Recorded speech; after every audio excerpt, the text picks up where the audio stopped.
Get me forensics. Chin, check your inbox. I need you to run a plate for me, but I can't make it out. Zoom in.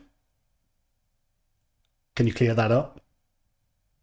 Use spaghetti model 128. Damn. Chin, get me my tank top.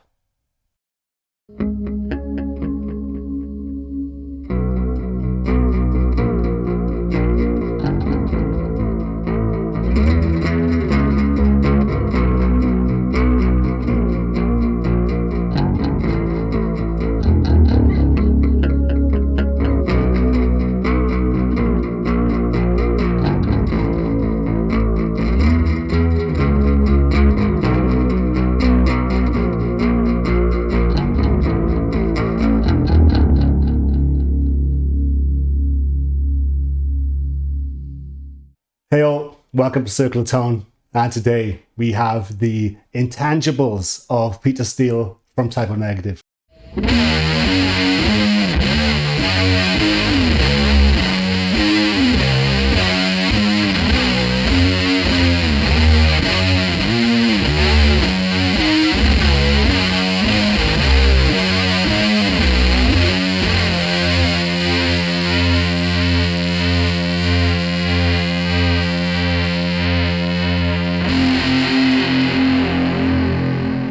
Complete gothic metal icon that is Type O Negative.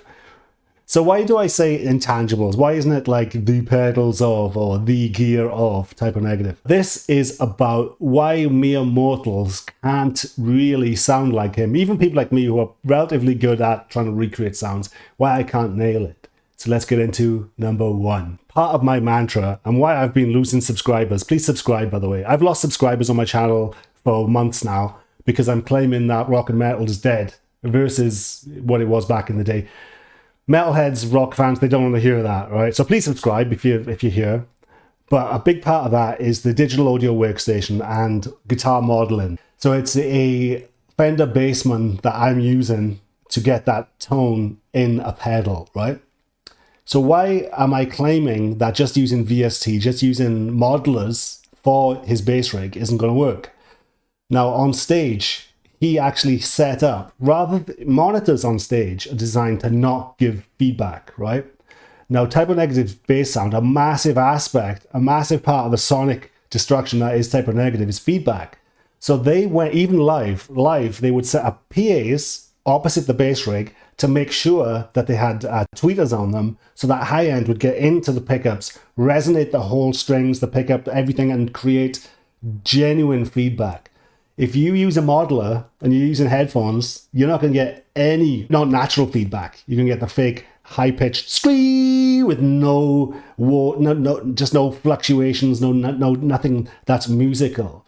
So the number one aspect is using real gear, using real amps, and not using modelers like I did for that. The similar thing happened with Gary Moore. He would go around his stage with his guitar and hold a note, and if it didn't feed back, he'd move somewhere else until it feeded back, because you can get that beautiful feedback, and he would chalk an X on the floor to get a sweet spot for feedback. So it's something that's missing in modern rock and metal now, is the chaos, the something that you cannot recreate in the digital realm, and that is using real amps, loud, in the room, be there so that the feedback goes through your pickups and it unleashes molten horses of hell.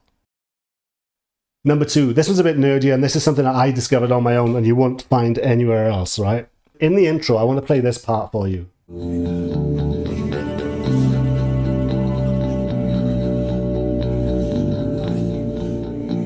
His basses were set so low that his strings could be heard buzzing and creating, when he had the delay on especially, you could hear it.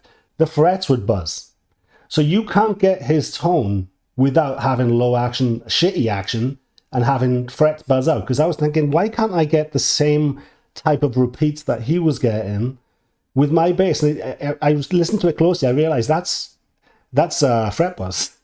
So to get his tone, you have to have, sometimes we nerds agonize over tone. Everything has to be fucking perfect, right?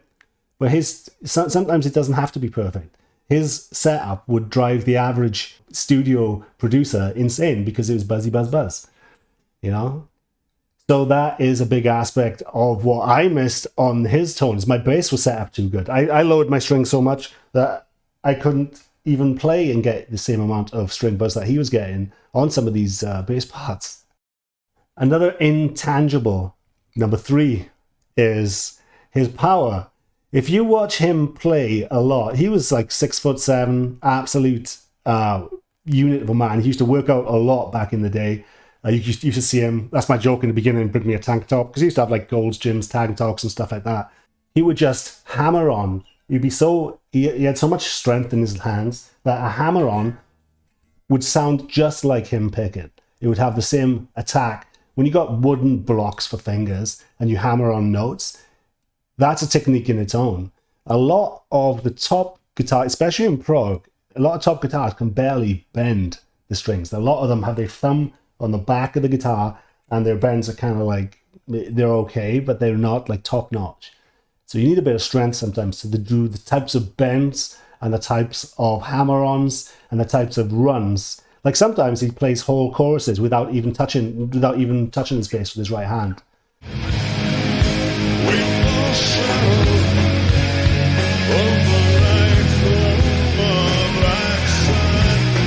And sometimes he's playing with his wine bottle where he'd be slugging on stage, you know. And that's number 4. Number 4 in the intangibles.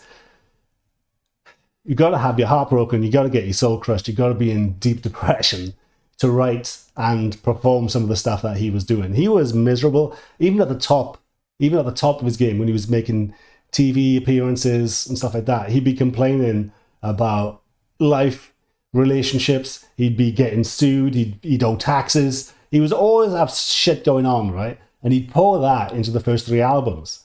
And as it happened on the 4th album, he kind of took a little bit of a backseat musically, but lyrically, you could see how dark he gets. So just life experiences is something to become a goth icon. It's hard to fake that shit, man. It's hard to fake it.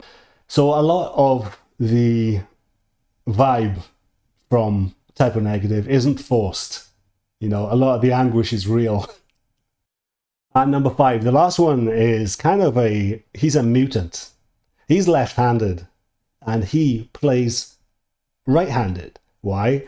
He started off on guitar, then he almost got kicked out of a band for literally almost being left-handed. He turned his eye to bass after playing guitar initially, and he needed to buy a bass guitar, but he couldn't afford the left-handed guitars are way more expensive than the right-handed ones. And he was trading in stuff to get a left-handed bass guitar.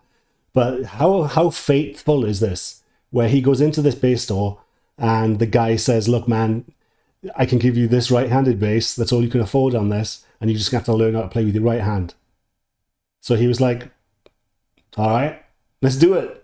And he learned how to play bass with his weaker hand. You know, I'm right-handed, but we fret with our left, right? So he is fretting notes with his dominant hand, and that's why his fretting is so strong. So that does kind of push into the other one where I was talking about the strength of his hammer-ons and stuff. It's because he's a mutant.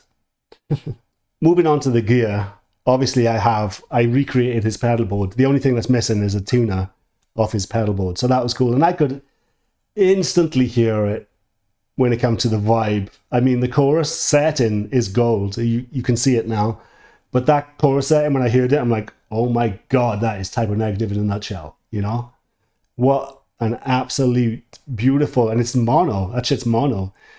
And that actually, there's guitar nerds that have researched his sound, suspect that he used an AB pedal, right, to change for his distortion channel to his actual clean channel. They suspected that he used an AB pedal to switch between amps. And I also think that's true as well, just by looking at his setup, because he used these massive PV amps, right? And with this setup, the amount of volume change that would have been if this pedal board was in a row and going through one amp is insane. Like, my settings do not line up with his because I'm using the same amp model. on this. So it's like I do think that he used a splitter live on stage, because I don't think this actual setup would be good for for these settings. That amount of delay with that distortion, with the volume. So that's another little wrinkle in his gear law, which I think is true.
So that's it. I mean, you can't not. That's part of the reason why my mantra on why metal is dying is because there's no characters, there's no risk takers, there's no attitude, there's no sex, drugs, and rock and roll. And could you embody anything more than sex, drugs, and rock and roll? And what I love about Pete is he was a late bloomer when it come to looking like a fucking golden sex god. If you look at the pictures of him as a kid, it's like, oh my god, no wonder he was a violent character, because he must have got bullied to death until he sprouted into that creature that he became. So that's it. Everybody knows how much I love this band, and I didn't nail the tone because only having his pedals is one aspect, is why I wanted to talk about things that are not tangible when it comes to his gear that creates that entity that is Type O Negative. It's part of the reason why Silver Tomb and the side bands that Kenny has done hasn't gelled as well as Type O Negative, because I believe a voice like Kenny needs somebody else that can sing to share vocal duties like they did in Type O Negative. So I think he should actually give me a call and we can both join a band together and launch some sort of goth metal band. And I think our voices will sound good together. Let's fucking go. Hey, if you don't ask, you don't get. So yeah, if anybody has any inside information about the gear that the other nerd channels have missed, then let me know. And if you like these types of vids, please subscribe. I'm losing subs like crazy, and that would really help me out. And if you don't think metal is dead, then prove me wrong. Who is the new Guns N' Roses that's 20 years old? Who is the new Metallica that's in their teenage Metallica? So prove me wrong. And maybe we can try and save rock and metal, which is dying like jazz, but we are stuck in this nerd prison of the DAW era of recording. Everything snapped to a grid, fake drums, fake bass amps, fake guitar amps, and nobody in the public likes it. It's not connecting with the general public, who are if you like it or not, normies are the lifeblood of rock and metal, Because if you don't have millions of people being inspired by the Eddie Van Halens, by the Lemmys, then you have this tiny little sample size of musicians to come out of, and you're not going to get the greats out of something so small. So the underground can suck my dick. The underground is nothing but progressive or black and thrash, black and death, black and roll, black and folk, black and theremin, black and ska, black and fucking till the cows come home. And now the hardcore scene is churning again and again. The hardcore scene is fucking repeating itself. There's nothing new. There's no sexy fucking... You don't want to live vicariously through any of these fucking bands, man. So we need to get some balls back. We need to get some cocks back in the women's magazines. We need more Type O Negative. And hopefully this video give you a little bit of a lift today, because we raising the glass of wine to those dead trees, Type O Negative. Have a good one. Love you guys. More coming soon. Circle of Tom.